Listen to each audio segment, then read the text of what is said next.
Good morning guys and girls, and welcome back to another video, and today is Wednesday Weekly Gold episode 26. Now just stick around and enjoy the video. Right, so as you know, I've literally just spent the entire week in Paris, so I haven't had much time to do much farming, so to speak. So I actually said to myself, right, I'm going to actually just do some more gearing up by doing the Dark Shore events. That means gearing up Galathos, my warrior, the one we use for Wednesday Weekly Gold, and Corthana, along with all my other alts, just to get them up to scratch, ready for the expansion. I basically am doing the world quests like every single day for those in Darkshore. I think about 4 of them pop up every time, so that's really helpful in order to gear up, because I know I'll get roughly around about 4 of the new epics for the next expansion. And pretty much we are currently just working on gearing up at this week, and that being said, I wanted to do some farms, but to be honest, Paris, dude, I wanted to do some exploring. So yeah, in the evenings I was just doing those world quests on all of my alts, just sorting them all out, making them all better. So we'll have more of a chance in order to take out more of the mobs, meaning that it'll be easier for me in the long run for farming up some gold when the expansion releases. By the way, I do have a tip for you. Your artifact weapons, I would recommend replacing them if you actually come across a new weapon for Battle for Azeroth, as most of them are better than the artifacts that you actually got. So I would recommend pretty much 9 times out of 10 just getting rid of your artifact weapon and getting the new epics that you get from those world quests in Darkshore, mainly for the fact that they're just an upgrade for you, and you'll be able to kill mobs faster. So in all honesty, it helps you out in the long run. Now, I do have a load of things that I did list out along with my mate. We were discussing what type of things would be good for selling and what things that I know would be good for selling at the same time.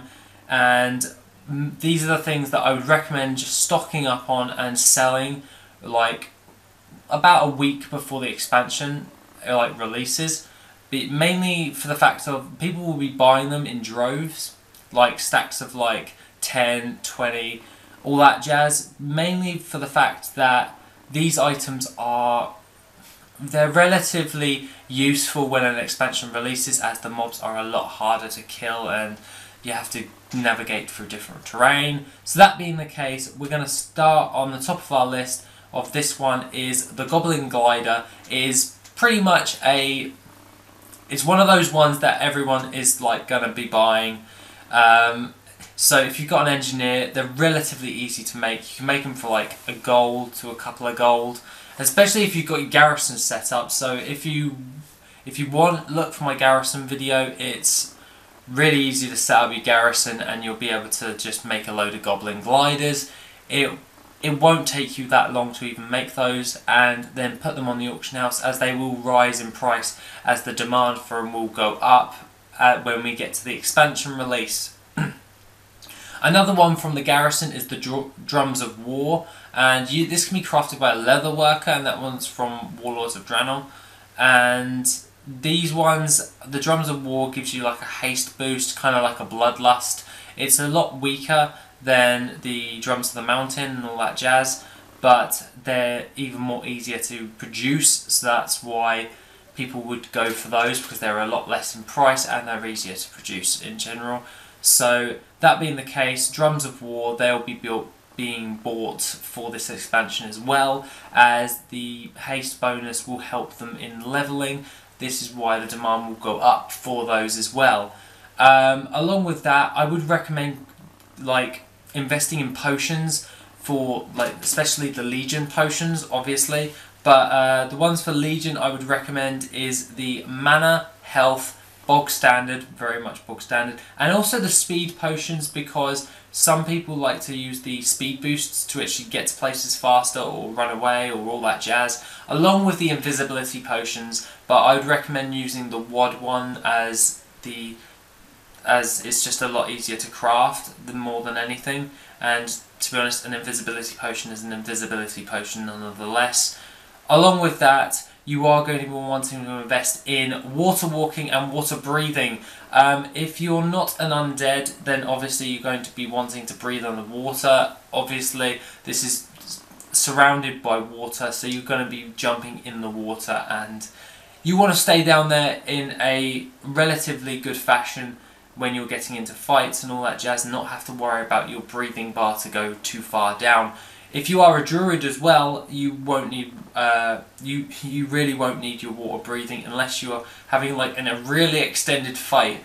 Like, I mean a really extended fight. But other than that, the water breathing potions will be helpful along with your water walking, as not many people have the water striders. Like, I don't have the water strider because I'm too lazy to do the reputations or actually be bothered to even get one. I am considering getting one in the future, but yeah, it's not today. Along with that, I would recommend that you actually focus on crafting the buff food for Legion as well. I know we got a load of nerfs in the buff food, but people will still be buying the buff food just for that little bit of a bonus. Along with that, the ones that you should really be looking at is the Fighter Chow and the Bear Tartar. Even though the Bear Tartar had a nerf, and the Fighter Chows had a nerf as well, but these ones will still be in relatively high demand, mainly because they still give you a boost in power, which will help people leveling and people to actually get to max level faster because of the power boosts, and gives them a less likelihood of being able to die. Along with that is what I would summarise is the bog standard stuff I would recommend everyone to be crafting and posting on the auction house roughly around about a week beforehand. You can post them on the auction house now, but you won't get that many sales. But I would craft a 10 ton of these, mainly because they will sell. Unless you're on like a super dead realm, it's worth investing in selling those on the auction house and making sure that you still undercut by a copper, because quite a lot of people will be selling them as well, because if demand rises, people are going to increase the supply. I just want you guys to get head starts, that's what I'm telling you now. But that being the case, I've been crafting 10 ton of these and they're just sat there waiting to be sold. I do have like a few stacks on the auction house just to try and make a triple bit of an income, but that is not a part of Wednesday Weekly Gold, so I'm not wanting to showcase that because it's not part of Wednesday Weekly Gold, is it? So that being the case, guys, I very much have enjoyed this week. Very much have enjoyed the Eiffel Tower and the Louvre. It was good in Paris, I must admit.